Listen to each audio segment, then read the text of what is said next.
Return to the Hornburg. She thinks she is safe behind those walls. She will learn soon enough. She is mistaken.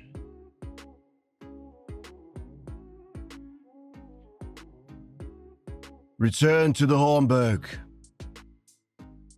She thinks she's safe behind those walls. She will learn soon enough.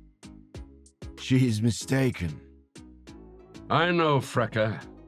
He hasn't a noble bone in his body. Mark my word, he would not be satisfied with marriage to Hera.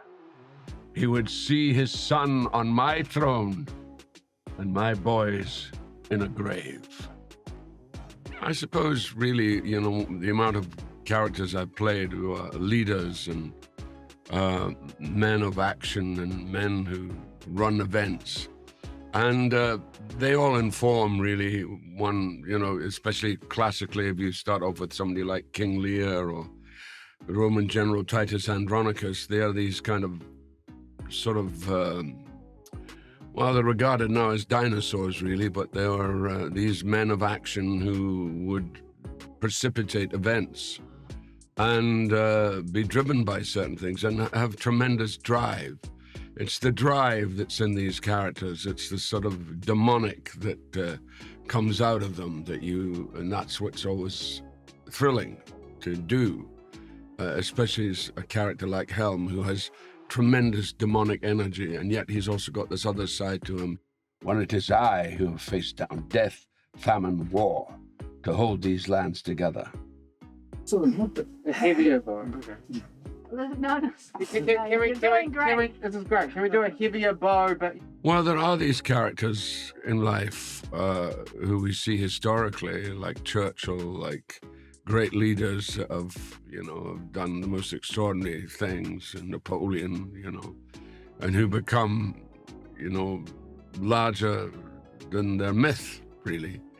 And Helm is part of that tradition. He is the king of kings. He is the leader, the natural leader, but he's also a ruler. He rules with a kind of a balanced hand, and I think that's what's so interesting about him as a character, that he does have this ability to rule, and he has this ability to understand who he is in a historical context. And he keeps talking about the fact that his sons will inherit, and the idea that they will inherit. When that all goes wrong, he has to then do this massive rethink and reassess his daughter. So there's a kind of voyage of discovery as well at the same time for old Helm. And it makes for a real, from an acting point of view, it makes an interesting dynamic to play. It's not just all one note. I always said my source. It's more like, look, I'm still loyal to. Yeah, that emotion. Yeah. Exactly. Yeah, 100% agree. Yeah. Age has not improved your manners, my liege. Am I not welcome in this great hall? He kind of underestimates his daughter. And also Hera is really, there's something quite modern about Hera. She's a sort of emancipated woman in her own right. And the father is playing catch up. He hasn't quite caught up to her. And he realizes that she is extraordinary, and that she has probably more skill than even her brothers has. But of course the tradition says that the woman is the one to be cherished and taken care of, and the one that stays at home. But this is sort of anticipating a shift in that dynamic. And that is what's interesting from Helm's point of view, because he's confused by it, he acknowledges it, he sees it, he's not a fool. But he also knows that he also, fatherly, wants to protect her and doesn't want to put her in harm's way, because he's lived his life in harm's way. And I think in the end of the day, he doesn't want his daughter to live that life. Find Hera! Find Hera! Thank you. Thanks so much. Charles, oh God. Thank you, guys. It was great. Oh God. Hearing Brian's voice for the first time was amazing. And I love as well that he's chosen to you know, he's Scottish, but he's just doing a much more almost Viking-esque, you know, the character, the way that he's playing Helm. But I mean, hearing him in my ear and then playing back to him is amazing, because there's such a depth and such a richness to his voice and the way that he plays Helm, that you can't help it having an effect on you, and then obviously an effect on the way that you then play, or Hera. So that was amazing, and the scenes that we have between Helm and Hera are beautiful, and I think will be very, very, very fun to see. Whose mark is this? Hera! She's gone. She's gone. She's gone. 追称ヘルムのね、ストーリーを今回はアニメーションにしたらどうかっていう話だったので、原作を読んだ時にまず最初に感じたのは、トールキンの原作ではあるけれども人間の話だったってことですよね。ローハンの人間同士の戦いで、ヘルムハマーハンドっていうローハン史上最強の王であったというふうに伝えられてるし、当然ヒーローなんだけれども、ある種その自分の強さを過信したことでローハンのこう血筋をね一度絶やすことになるっていうストーリーで、ハマーハンドのキャラクターそのものの魅力もあるけれども、やっぱ彼のこう辿った人生にね、すごく今の時代にまたこう戦争の影がねすごく世界を覆い始めた時代に力を信じすぎた王様の敗北を描いたストーリーっていうのがある種今の時代にすごくマッチしてるんじゃないかっていうのが一番最初の感想でしたね。All of the lore from the kind of original, really in-depth Tolkien universe is woven into it. And the writing is beautiful. It's heartbreaking. I mean, I cried even reading the script. And so, you know, to be able to have such a sort of emotive reaction to just the words, I went, oh God, this is going to look so good when it's sort of finalized in its anime form. All ready to go, all ready to rock and roll, as they say. They need hope, Hera. So do you just need it for the end bit? It was. That's perfect. That's all I need. It's none of your business who my daughter marries. Enough. Enough!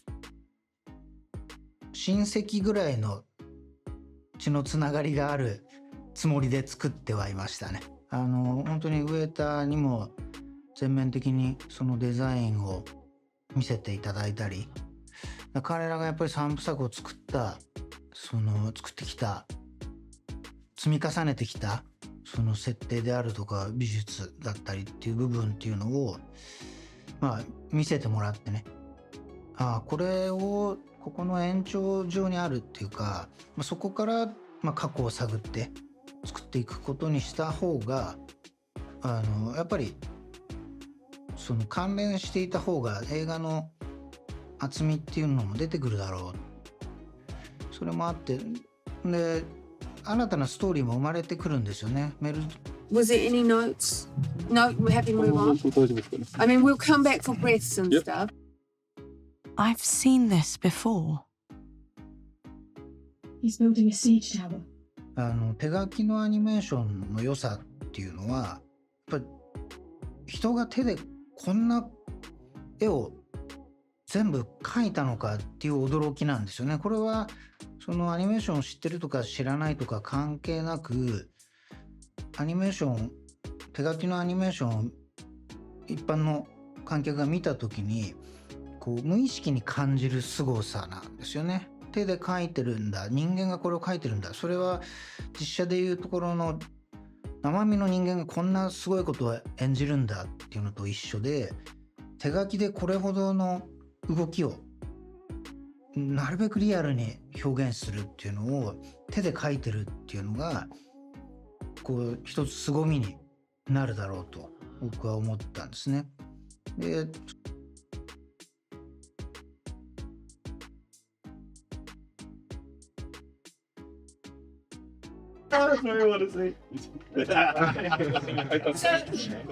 Audiences, I think, are going to love seeing Middle Earth through the lens of the medium that we have, that being anime. It's something that's never been done before in the universe of that Tolkien created. I mean, I'm personally excited to see what it's going to look like, because we're at very early stages right now, so I don't know what it's going to look like. I'm really excited to see that, because we already have a very set like lore and a very set kind of art style. Everyone knows what the orcs look like, everyone knows what the elves look like, and so to see that interpretation manifested in anime, I think is going to be really special. A king does not brawl in his own house, but men are freer outside. First, I will kill your brothers. Then I will kill your father. And then I will take the throne. First, I will kill your brothers. Then I will kill your father. And then I will take the throne. Let's hear that last one, please. Yeah.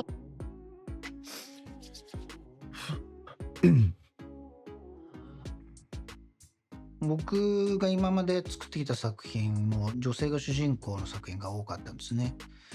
で、まあ偶然ではあるんだけれども、やっぱそのリーダーシップを持っている女性が屈強な男たちをね支持して行動していくっていうのはアニメーション今までも作る中ですごく面白いなと思ってたんですね、その構造が。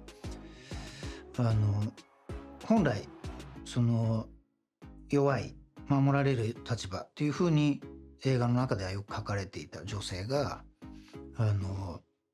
自ら行動していくっていうのが表のストーリーだけではなくて、そこにそうこう深い構造ができる、女性を主人公にする魅力ってそういうところがあるなっていうふうに思っていて。 Do not look so grim, little sister. Helm Hammerhand has never lost a battle.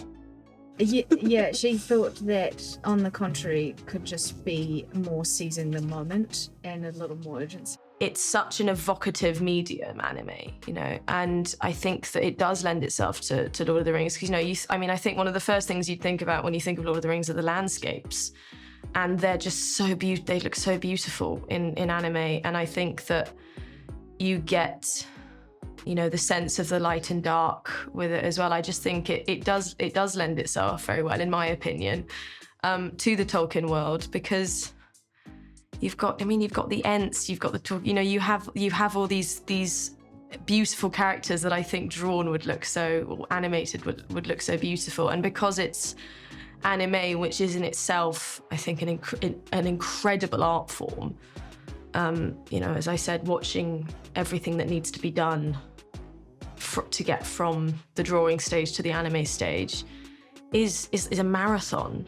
So I think it does lend itself very well. Very nice. That's really getting there. So he's been here a few days. The bird's picked the body clean, thrown over your shoulder. Yeah. Spear and horn. I think he was some kind of beastmaster to yourself. Yeah. And then again, lifting the voice over the shoulder. Yeah. That was getting there. That fit was getting there. A rumor has reached my ears that a Gondorian princeling has made an offer for your daughter's hand. ただその女の子のキャラクターがいいよっていうことではなくて、すごく説得力のある女性が見てもそのキャラクターに感情移入できる、そしてかつその女性の持っている強さであるとか、そういったものをこうストーリーの中に織り込んでいかなければいけないということで、その部分はこう何度もディスカッションしながら作ってきましたね。でさらにそのフィリッパが本格的に参加してくださるということになったので、ピーター・ジャクソン・フランが3部作で作ったどうやって作ってきたのかっていうことであるとか、そのデザインの部分であるとか、そういったものも全て見せていただいて、でなるほどとここまで作り込まれてるんだっていうね、そういうのも全てこう見せていただいて、ローハンの設定だったりはもうそのままアニメの方にも同じものを共有して作っていくことができるようになっていってですね、どんどんこう3部作とのこうつながりであるとか、3部作がどうやってあれを作っていたのかっていうその裏側みたいなものをね、作っていく中で見せていただくことですごくこう映像にこう説得力を持たせることができたというふうに思ってます。Looks like he's been here a few days. The birds have picked the body clean. Spear and horn. I think he was some kind of beast master. What was that old poem you used to recite to me as a child? Something about making the earth shake. アニメーションで表現するときは女性がヒロインというのはすごくマッチするんですよね。説得力がそこにすごく出てくる。なのでこれは僕が今までやってきた得意な手つきでもあるんだけれども、それも活かせるんじゃないかなというふうにすごく感じた部分ですよね。Now word had reached him. Death stalked his camp. Fear had begun to spread amongst his men. Some whispered that Helm Hammerhand was no longer human. He bore no weapon, and no weapon could spite him. Well, first of all, I went, she's a kick-ass female character, which I just think is fantastic. And, you know, there are so many of them in Lord of the Rings. What I loved about her is her journey is I think, very different to, you know, Eowyn and Arwen, in the sense that she really matures and she really comes into her own as the film goes on, and you see her, you know, being given all these these mighty things that she has to hold on her shoulders, where at the beginning she's just been a tearaway child, and as you go on, there's this mounting sense that she has to defend her people, she has to be the savior, and I think that's wonderfully shown in her storyline. He needs to breach the walls. This is really nice. That's great. So I think 3.3. I liked it. Yeah. It could work. Cool. Yeah. It kind of could work. We'll see. We'll wait and see what you think on the stage. Yeah. Okay. All right. Yeah. All right. Okay. So we have. So Hammer, the character, is a lover, not a fighter. In his heart, I think. He is a warrior, poet, a bard, and he's pulled into the conflicts that his father and his kingdom get involved in.